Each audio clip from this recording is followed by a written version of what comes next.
What's going on, everybody? My name is Ruben De Silva. I am the Assemblyman for Assembly District 28, representing East Las Vegas and parts of North Las Vegas. And before we start today's discussion with our school board candidates here, just want to thank the sponsors of today's debate slash discourse, the Brown Law Offices, Stephanie Phillips, who is a U.S. Senate candidate, Ava Brown, who is running for Las Vegas Justice of the Peace, Department 2, and Christian Bishop, who is a candidate for Nevada State Senate District 5. So just a little bit about the interview process this afternoon. The panel members will introduce themselves by giving their name, position, and any organization that you may represent. Then each candidate will be given 30 seconds to introduce themselves. So please include why you're running and why you're seeking the endorsement of Veterans in Politics. Candidates, also remember this is an interview, it's not a debate. Okay, so when asked a question from a panel member, you will direct your answer towards the panel themselves here. And a few more things before we actually get the conversation started. So when a panel member asks you a question, you'll have 45 seconds to answer. And when you have about 15 seconds left, you'll see a yellow card go up from Jim there. And when your time is up, you'll get the red card. So let's just make sure that we're keeping by those time requirements. And in the end, we will have room for 1-minute closing statements from each one of you all. And with that said, I myself am a teacher at Rancho High School, so I'm very interested in the interview process and the discussion that we're going to have today. And with that said, let's go ahead and turn it over to the panel. Okay. Jim Jonas, Director of Veterans and Politics International. Andre Haynes, Armed Forces Chamber PAC. Patsy Brown, Armed Forces Chamber PAC. Mikey Kelly, Nevada Democratic Veterans and Military Families Caucus. Good afternoon and welcome. Good afternoon, Martin Walker, Veterans and Politics International. Carlo, if you want to introduce yourself. My name is Carlo Meguerian, running for School Board Trustee, District E. I'm running because I've noticed our test scores are too low. Our schools aren't the safest. And I think we can do better for our future. So those are my two main things. Hello, my name is Paula Salsman. I'm also running for School Board Trustee District E. I'm running as a wife, a mother. I have 6 children that are all within the public school district across all the grades. So I have elementary, I have middle, and I have high school. And I am here today because veterans are very close to my heart. I have a very special place for that, as I have a longstanding history with my family being veterans in the past. So I'm hoping to represent my district. Good afternoon, everyone. Kamilah Bywaters. I'm also running for the Board of School Trustees for District E. I'm the president currently of the Las Vegas Alliance of Black School Educators. I'm also the chair for education for the National Action Network Las Vegas chapter. I'm an advocate. I'm a mom with students in the district. And at this time, I believe that we need an advocate on the inside to help bring the change that we need. And that's why I'm running for the school board, because I believe that I am a voice for you. Hello, my name is Matthew Tramp. I am a 22-year Las Vegas native. I'm running for Clark County School Board District E. Currently, I am a member of the Attendance Zone Advisory Commission for the Clark County School District, and for the last 2 years, I've served as the committee chair. Within the year's experience I've acquired serving on this committee and the great working relationship I have built with the school board throughout the years, I believe now is the right time for me to take on a new opportunity to serve Clark County. As a member of the committee for the last 7 years, I have built a great working relationship with my fellow AZAC committee members, along with the Demographics, Zoning, and Geographical Information System Office, Transportation, and School Administrators, as well as the school board trustees. While my responsibilities may change, my dedication and commitment I have put serving on the AZAC committee will carry over if elected to the school board. So right now, we'll go ahead and move to questions. This question, Jim Jonas, Director of Veterans and Politics International, is for all of you. I don't think it's to anyone's secret. It's been pretty notarized that the school board basically shows up and they fight. They call each other names. They make backdoor deals behind the scenes. So if elected to the school board, How can you be an example for our kids? Because if our kids see adults that are in charge of their school district acting like children, what are they going to be? And we'll start down here with Matthew. Thank you, Matthew Tramp here. As I mentioned earlier, I currently chair the Attendance Zone Advisory Commission. In my 7 years, I've built a good working relationship with my committee members. I've also built a good relationship with the current Clark County School Board. Our committee has been praised by our school board every year. We have our joint committee meetings to approve our school zones. We've got national attention for the work we've done. I come in the board as a unity, coming with unity. I'm not going to be slating with either side. My decisions I'm going to decide independently. I believe in working together with everyone, regardless. Professionalism should be at the core of what we do on our work on the board. If you have paid attention to education, you would know that I have been an advocate within the Clark County School District supporting students and their families. At school boards meetings, I have called out the inequities, the issues, and the challenges that our community says that are problems. And I also think that what is important right now is that as we're preparing to vote, that we vote for the individuals who appreciate our values and understand who we are. I've already shown professionalism. I'm currently working on my PhD in special education, so I can tell you a little something with some, nice little sweet way. And I look forward to serving our board and ensuring that our voices are heard. Simply put, I don't see a reason to fight. I don't see a reason to argue, especially when the whole goal of this seat, the school board, is to put the children first. That's the goal that everybody, no matter where they are on that seat, should be doing. So wasting precious time twice a week for meetings arguing about things doesn't seem like a very effective way to handle that. I would say it needs to come from a position of, is what we are getting ready to talk about, are the goals that we're discussing or the outcomes, are they focused on the children? If not, and all we're doing is fighting, we need to be redirected. Carlo Meguerian. When it comes to backdoor deals, I'm totally against it. It's transparency is one of my biggest things, and if we're not transparent with the community, with the parents, and with the kids, this will fail, as it already has. In my opinion, it has failed our kids. So I will never make sure, just like I do my everyday business, backdoor deals don't work for me. I can't pad my pocket if my kid in my community is failing. So plain and simple, it's a no-go. Andre Haynes, Armed Forces Chamber PAC. This question is for all of you, and that is, have you run for public office before? And if so, what have you run for, and what was the outcome of that race or races? Carlo, I've never run for public office. I never thought about it until I saw the severity of how bad our school district is, and I noticed this all during the pandemic, during the homeschooling. So I've never run for public office. This is my first time. I think I could do good. I have not run for public office ever. No, this would be my first time. I have not run for public office. This is my first time. In 2012 and in 2014, I did run for the state assembly. Both times I did lose in the Democratic primary elections. Patsy Brown, Armed Forces Chamber. My question is if you guys can each tell us your educational background and how that would work with this position if elected.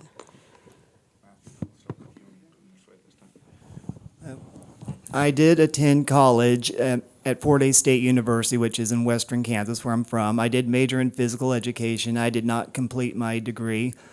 Also, I was a youth sports coach, and I did youth officiating, too. So there's a little bit of my background working with children.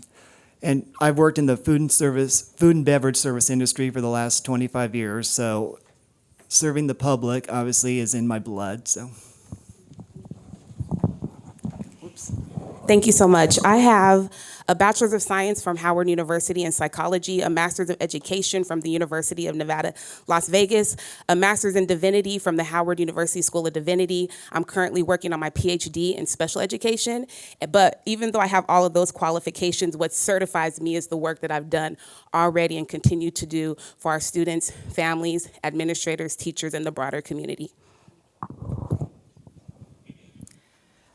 I went to high school. I graduated with my diploma. I went to college a couple of times, but I was a military wife at the time, so I prioritized staying home as my husband was gone. I did not go back and complete my degree. I did go into the workforce as my children got older, and I am currently in the talent acquisition and human resources space. I have a bachelor's degree in business and a minor in science. But most of my education honestly came from working in businesses, running businesses, the School of Hard Knocks. I worked side by side with my dad for years, and my dad, immigrant, hardworking. I just think we need to bring back grassroots back to our schools and make sure we're good on kids. So. Mikey Kelly, Nevada Democratic Veterans and Military Families Caucus. As you know, Clark County, Nevada as a whole, is home to a lot of veterans. Over 250,000 of us, including active duty personnel, in Clark County at Nellis, as well as Creech, and then, of course, National Guard troops. One of the problems we find is that often in our schools, they don't really understand military families. Military families are unique because it's not just, you obviously you have deployments. They happen from time to time, but one thing, you have airmen at Creech who are deployed, every single day because they're engaging in real world missions every single day. I have heard numerous times from people at the Department of Ed as well as others that counselors, there's the Military Interstate Children's Compact that applies to schools so that there's transferring credit, et cetera, between school to school, state to state. However, oftentimes counselors and the like administrators are not really aware of it. What will you do as a trustee to ensure that every counselor, every registrar, and all district personnel are trained in Military Interstate Compact as well as understanding military families and how to relate to them?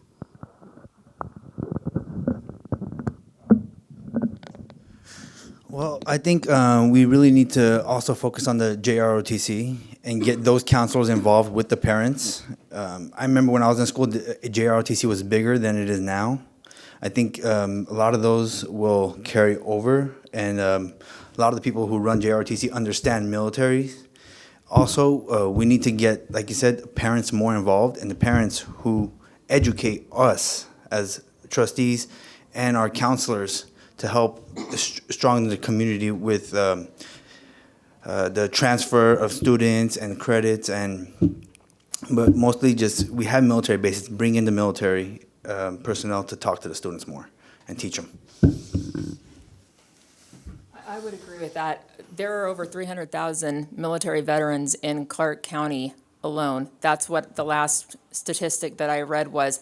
I find it hard to believe that they don't have a voice that they would like to come in and offer to elementary, middle school, and high school students. I think it's particularly important to have those individuals coming into the schools and not just being able to advocate for the military families that have students coming into that school district, but being able to show, especially the individuals maybe who have no military background, being able to say to them that there are other options for you than just college. There are multiple things that you can do besides that, which is a big emphasis in schools. Can I follow? I want to make sure we understand.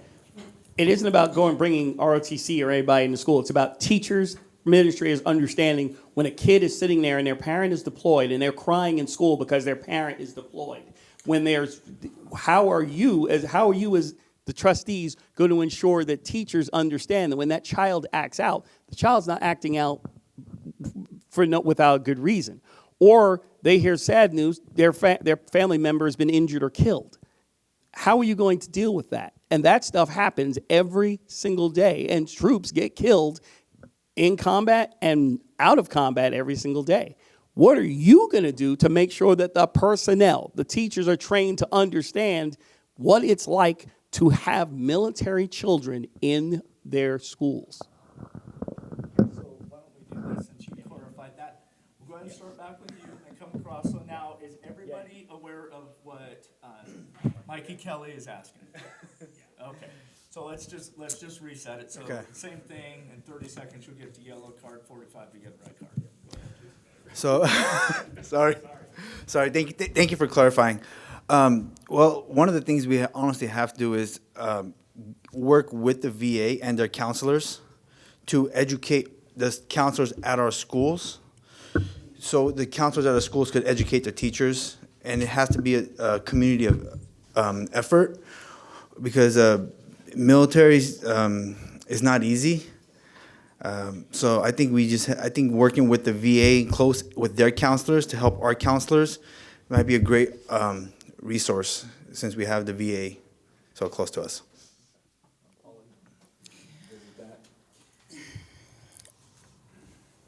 I would say that the best people to speak on what can be done better are the veterans themselves.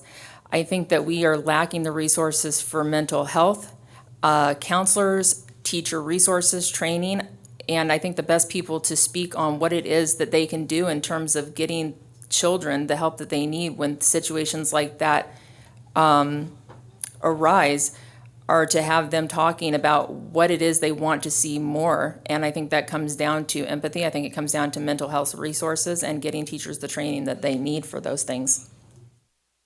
A core value of mine is not to speak for the community, but with the community. I didn't mention that I am a licensed special education teacher, so I believe in individual academic plans. So what I would do is advocate that your voices are heard through creating an academic team that can help to plan solutions around what this individual student needs. If they need to have a psychologist a part of the team, they need to be on the team. A school psychologist, they need to be a part of the team.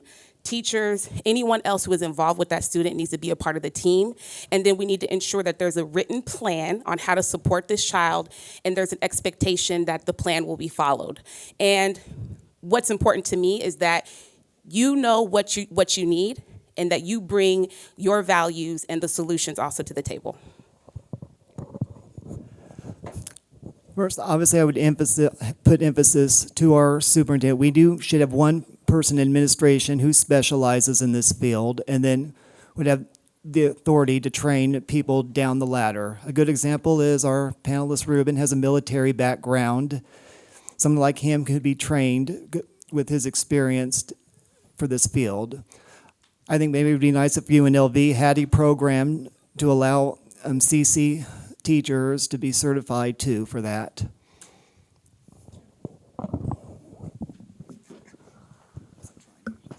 Good afternoon. So I'm looking at stats from about 2 years ago, well, from November 2022. Said Nevada ranks 49th in educational attainment, 42nd in school quality, 46th in best school system in America, 47th in numeracy rate and literacy rate at 49%. Understanding that this is a little over a year, but things have not changed. The academic achievement level of our students drastically underperforms where it should be, and it's not preparing our children for competition in the global economy. There are some people who feel that we spend too much time focused on social issues and not enough time on academia. What would be your strategy or thoughts on how we can improve student achievement and raise our test scores? Matthew, can you take that first? We'll start with Matthew, and then we'll come this way. It was a long question. Can you just repeat it again so I don't miss anything? Sorry. So as a bottom line to it, it's a strategy for improving student achievement in all the different academic levels, specifically STEM, but definitely for me personally, literacy, given that we're basically hovering at the bottom of almost every academic achievement scale. I do believe we first need to look at the root of the problem. We need to listen to our teachers and administrators on up. We need to have a bipartisan panel to discuss what's broken, what needs to be fixed. And if we have things that are working right, don't change those. So. As a researcher and engaged in doctoral research, it is important that we have evidence-based practices as we're moving forward to ensure that our students are able to meet achievement. Educators are qualified. They're constantly taking education courses and always fulfilling extra needs for their education. So it's definitely important that we make data-informed decisions about our students. And for the students that are achieving at low rates, we really have to push in, ensure that we have strategies and curricula that specifically identify what the needs are and make sure that we're tackling those needs with evidence-based practices. Raising student achievements and test scores, it's hard to put an answer on something when it feels like so often that's all we do with students is test them. We're constantly testing students, and it seems like we've found in the last year that we're not getting anywhere. So maybe we need to look at what it is that we're testing. Maybe we need to go back to the drawing board and start having a discussion on lack of let's dress like a superhero for reading week, and let's actually start talking about the books. My kids will come home and say, I don't know what we read, but I know what was dressed like a superhero and I didn't dress up. So I think that the focus needs to be going back to the curriculum of reading and what it is that we need to be focusing on there. Same with a couple of other things across the board. Well, I think one of the first things we need to do is stop lowering our standards. I think year over year we keep lowering our standards for our kids instead of bringing them up to it. Actually, I was talking earlier, I think one of the things we can also look at is other countries, on how their kids are raised and how their education system is. I actually used Japan for an example. The first 4 years of their schooling, they don't really give grades. They're taught how to be productive parts of society. They teach how to responsibility, how to read, all this. But they don't get grades the first 4 years. But they're taught how to be a productive part of society and take responsibility. Those schools have no janitors. The kids do all the cooking, they do all the cleaning. So I think we need to give a hands-on treatment for the kids and make sure we don't lower our standards, but we raise them and we bring all of our kids up to it. Okay, so this is not a loaded question, but Jim Jonas, Director of Veterans and Politics. I do apologize. It's been a long afternoon. So a lot of the issues that we see at in the Clark County School District can't actually truly be addressed by the school board itself.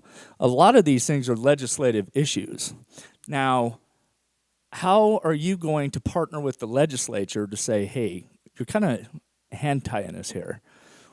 How familiar are you with the legislative process here in Nevada, since you're not running for legislative office? And I'll start with you, Matt.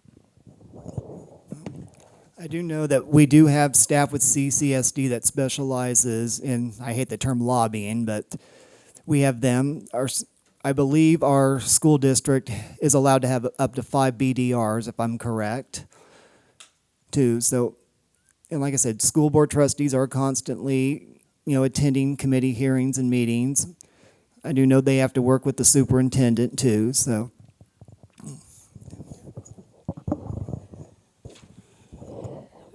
As an advocate, I have already been a part of public comment at the legislative level on key issues on education.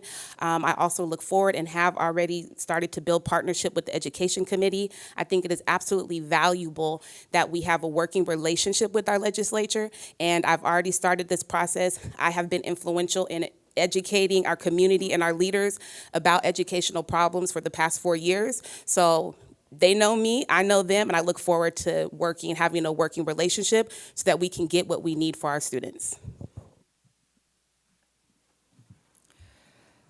So one of the questions you asked was, what do we know about the legislative process? I'll be the first to say I don't know what the process looks like in order to have somebody from the board or the superintendent really be doing something like that. But I do feel like something that is lost on the school board is the power that they have. Part of their role is to make sure that the expectations of the superintendent are in place, and the superintendent answers to the school board and the trustees, and he is responsible to the Clark County School District, which has been a problem in the past. So I think the board can emphasize more structure being put around the superintendent when that is decided, and work alongside the superintendent to move further towards legislature acts that would change things for the better.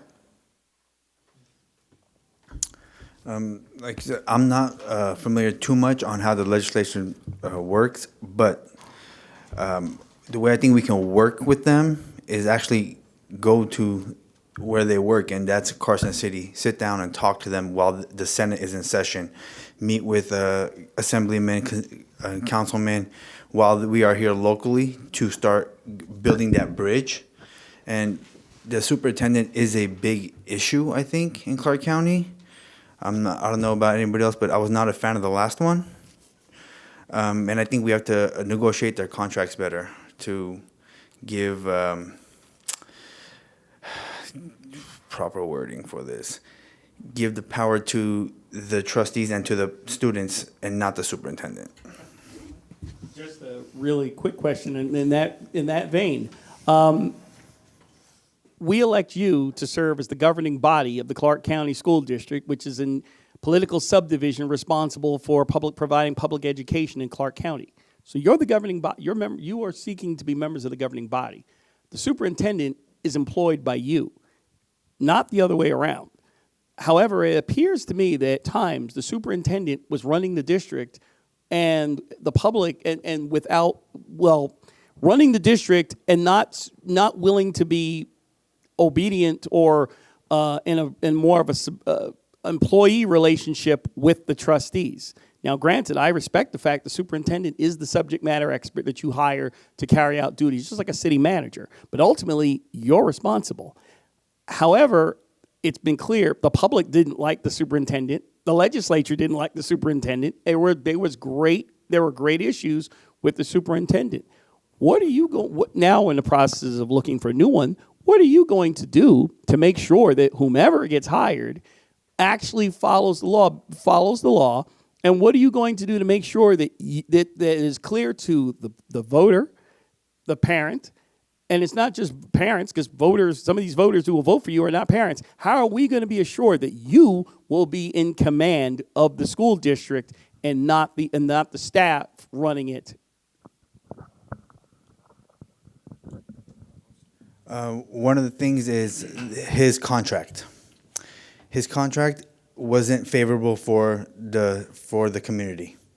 That needs to be first of all looked at, and then backroom deals.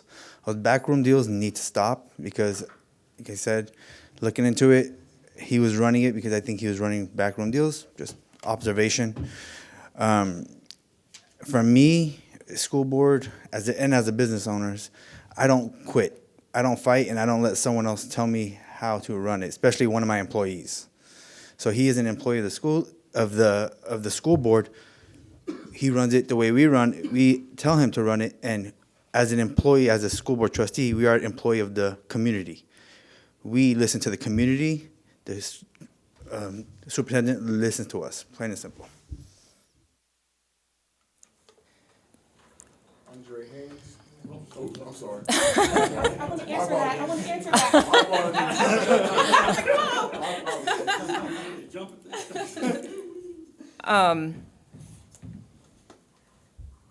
Oh, you threw me off. So I would second what he was saying about the superintendent is somebody that is employed by us, by the people, those community members, those parents, the educators. They have a voice in that. And as somebody in talent acquisition who looks for hard-to-find candidates all the time, as well as human resources, I can tell you a lot of it goes into managing the expectations of performance before a contract is signed. I think that was a huge thing that needed to be looked at a little bit differently, and it's our job as board members, were we to be elected, to show up.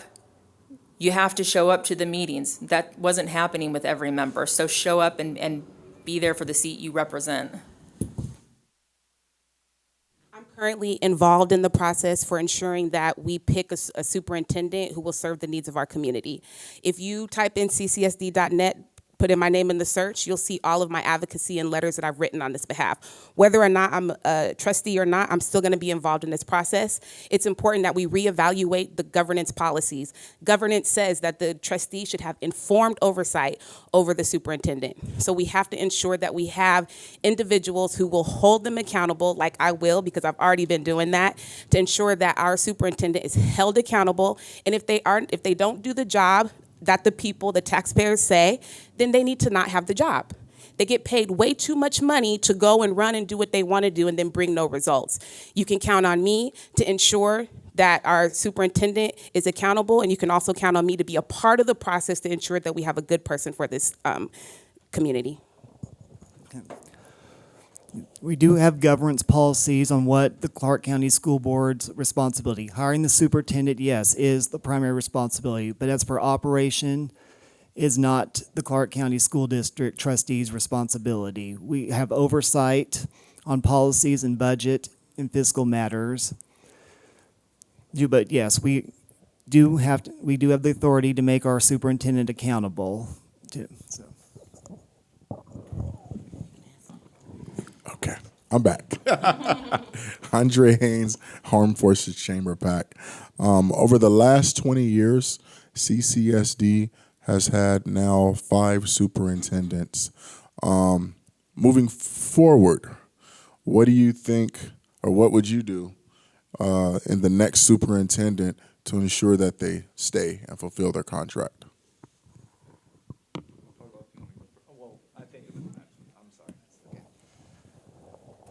Right now, the school district's goal is to hire a superintendent by November, which has been recently announced. They have gone through the vetting process. They have stated that they do have a huge number of applicants available. So can you finish up your question? It was a long question, so I can't remember. What would you do to ensure that the next superintendent we hire stays and fulfills the full term of their contract? Like, obviously, most likely, the new board will not have that authority to hire the new superintendent.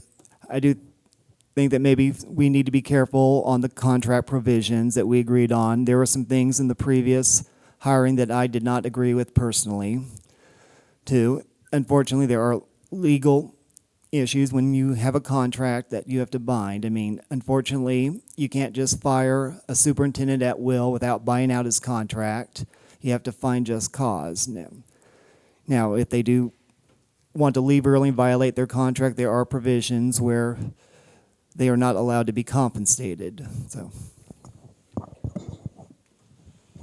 The vetting process is important right now, and it's important that our community is absolutely involved, our community leaders, organizations such as yourself, so that we have a say in who the next superintendent will be. And it is absolutely important that we ensure that this individual values what we value, that they value Nevadans, and that also we make sure that they have the tools that they need to be successful. And that requires the community at large. Typically, we have not had a lot of engagement with our school community, with our broader community and school issues, unless it's like a big issue that everyone is informed about. We need all hands on deck right now as this process is happening, because we are choosing the person who values what we will value, and it's important that we choose a person who will be committed and also prove to us that they are committed through their past results.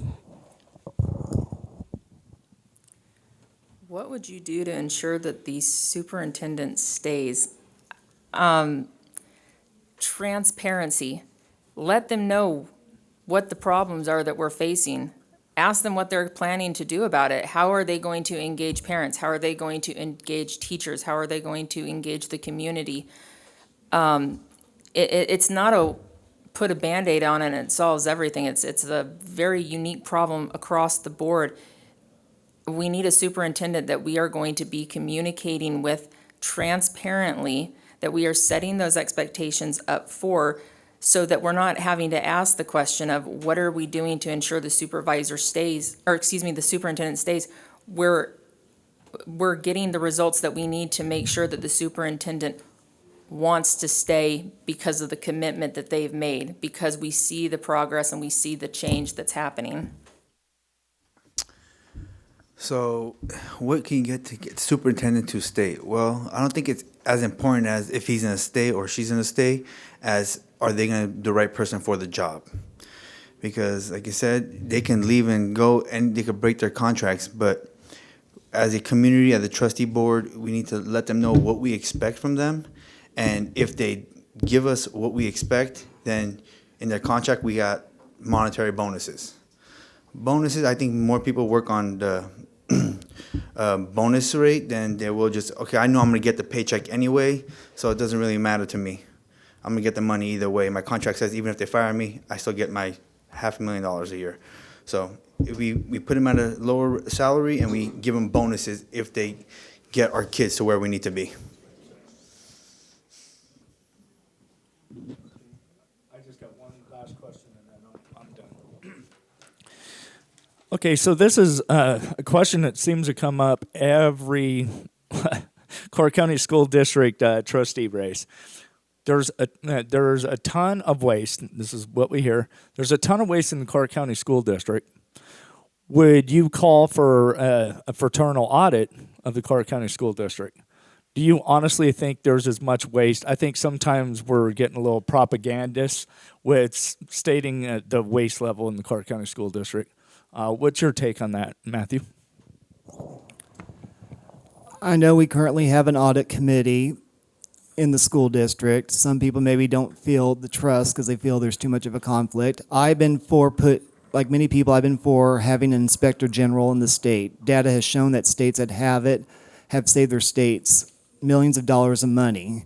That's where I think we need the transparency and accountability. We also need to be more fiscally responsible. We cannot afford to have our public funds being wasted.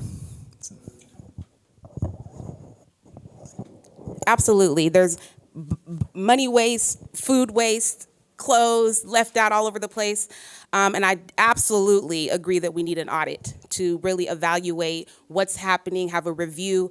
And I think this is a great opportunity to have a committee that focuses on what we can do about the waste in the district. And I think what's important to me is that we bring the community voices and our experts outside in our community to come together to determine what we do. These are taxpayer dollars, this is public education, and we should work together and believe in our community and our students and teachers to also help us define solutions around what to do with waste. But I definitely think we should have a committee around that focuses in on bringing solutions to the board and to the superintendent and work together to come up with a viable plan.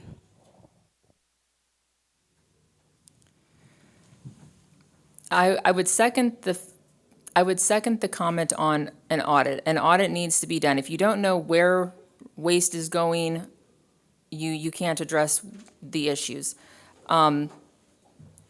With I think it was a $5 million budget for being the 5th largest school district, that's not a lot to work with. So every penny counts. I definitely think an audit is needed to assess where the waste is, what we can do about it, and I think that, yeah, a committee to be able to do the oversight on that is an important factor that needs to be put in place. Yeah. Detailed audit is very important. Just like in business, if you don't know where the money's going, you're not going to succeed. If I'm not mistaken, sorry, I don't want to correct anybody, but I think our budget's closer to $4 to $5 billion a year, and there's a lot of waste. I mean, we see it every day. Like I said, there are students leaving clothes with the waste of the food, waste of time and resources, and I think we can actually do better and take money out of nonsense and put it into, better after-school programs. The JROTC can get some.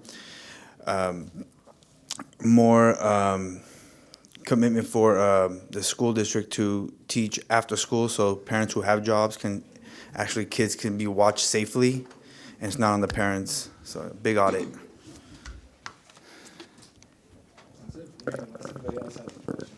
I'll ask one more question. So, teachers have been complaining for years about the unsafe work conditions, class sizes, all the different requirements that are being levied on them from not just teaching the academic lessons, but also classroom management, being counselors, being referees, you name it. It keeps being piled up onto their plate. Last year, they finally got a well-deserved raise. It still wasn't where it should be, and even new teachers, or I should say entry-level educators, are basically getting a pay that are on par with those who've been around for a while. We are in a situation where we keep hearing about teacher shortages, as well as we have a lot of substitutes who would like to be full-time educators. So what would be your thoughts on how we can attract and retain quality educators so our students can have a better chance at academic achievement?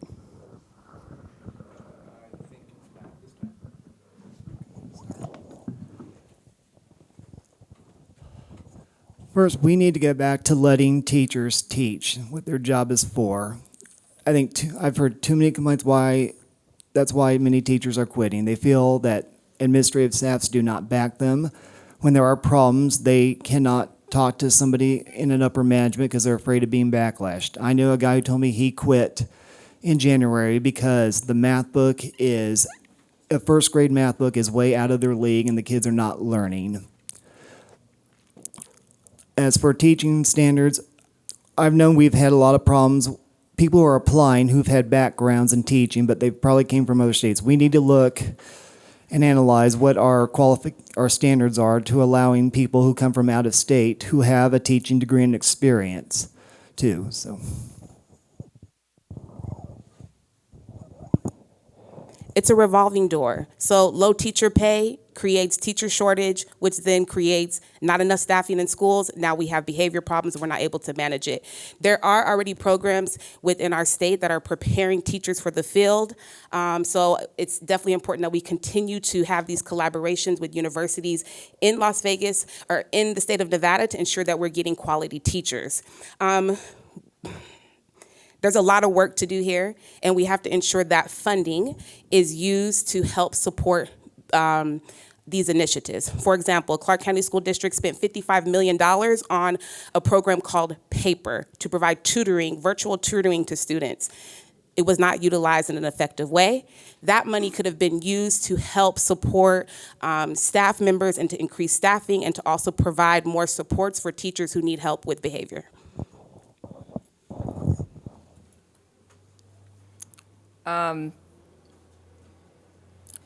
In order to attract and retain teachers, is that what the question was? Sorry, question was?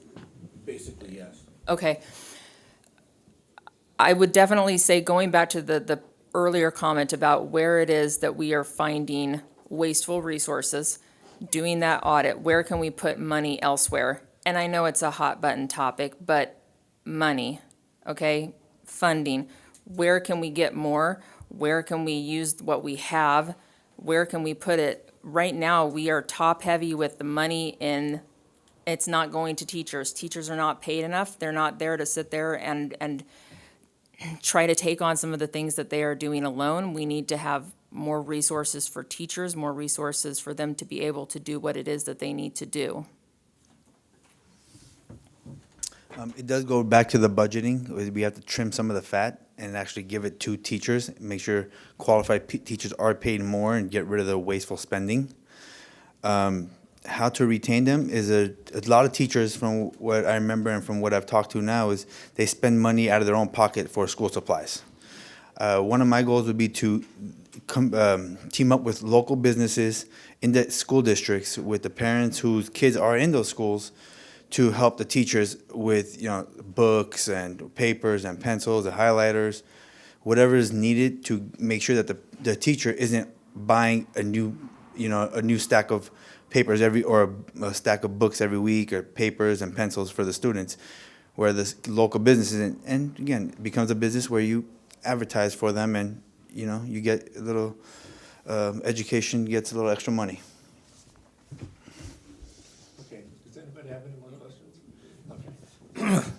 And, okay, since the panel doesn't have any more questions, I'll go ahead and turn it over to the rest of you. Sorry, it's been a long day, guys. So anyway, if I can just have the candidates starting from Carlo and work that way, just give a 1-minute conclusion on why you believe you're the best person for the job, and then also please give a point of contact and how people can get a hold of you to be a part of your campaign. Carlo, go ahead. Actually, my campaign, I'm doing basically grassroots. I'm knocking on doors myself. I'm reaching out to the community myself, doing everything. I have a couple of people helping me with my website and everything, but I'm knocking on doors myself. I'm really not raising money from the community because I think we have to give back to the community and not take money from them. So I'm actually going grassroots, knocking on doors, meeting with community leaders, and just trying to get their votes that way to help support.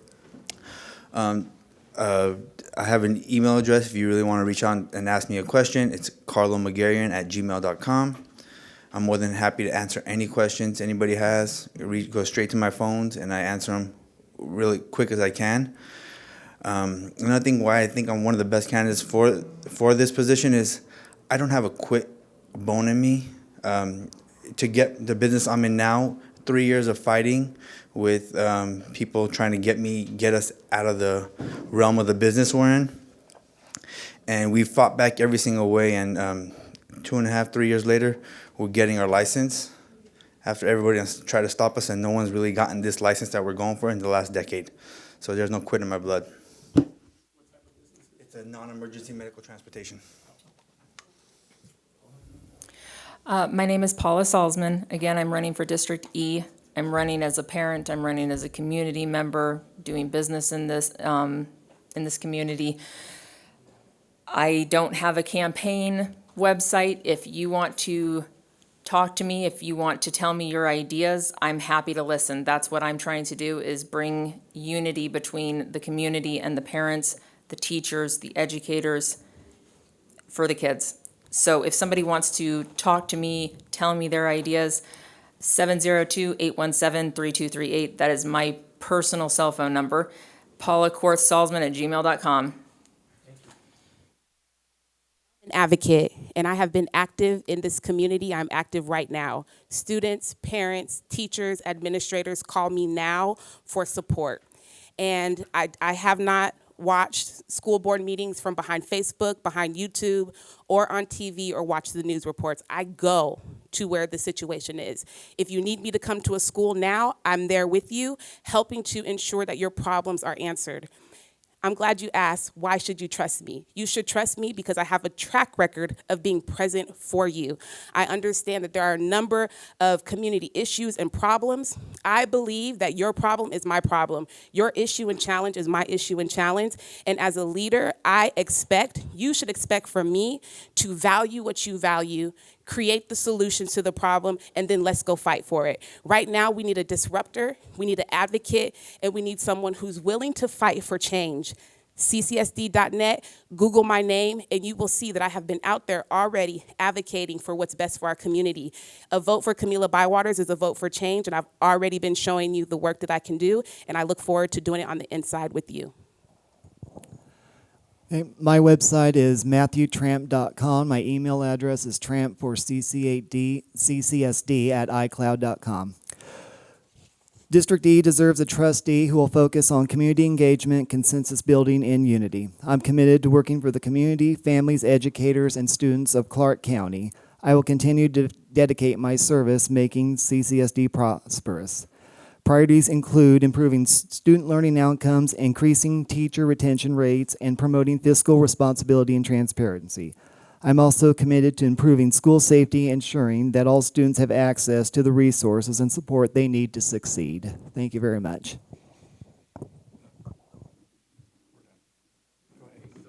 Again, thank you all for participating in this interview, for this endorsement interview. Thank you, panelists, for those excellent questions. I was very intrigued by the questions as well as the responses, being not just a lawmaker, but also a school teacher teaching here in Clark County.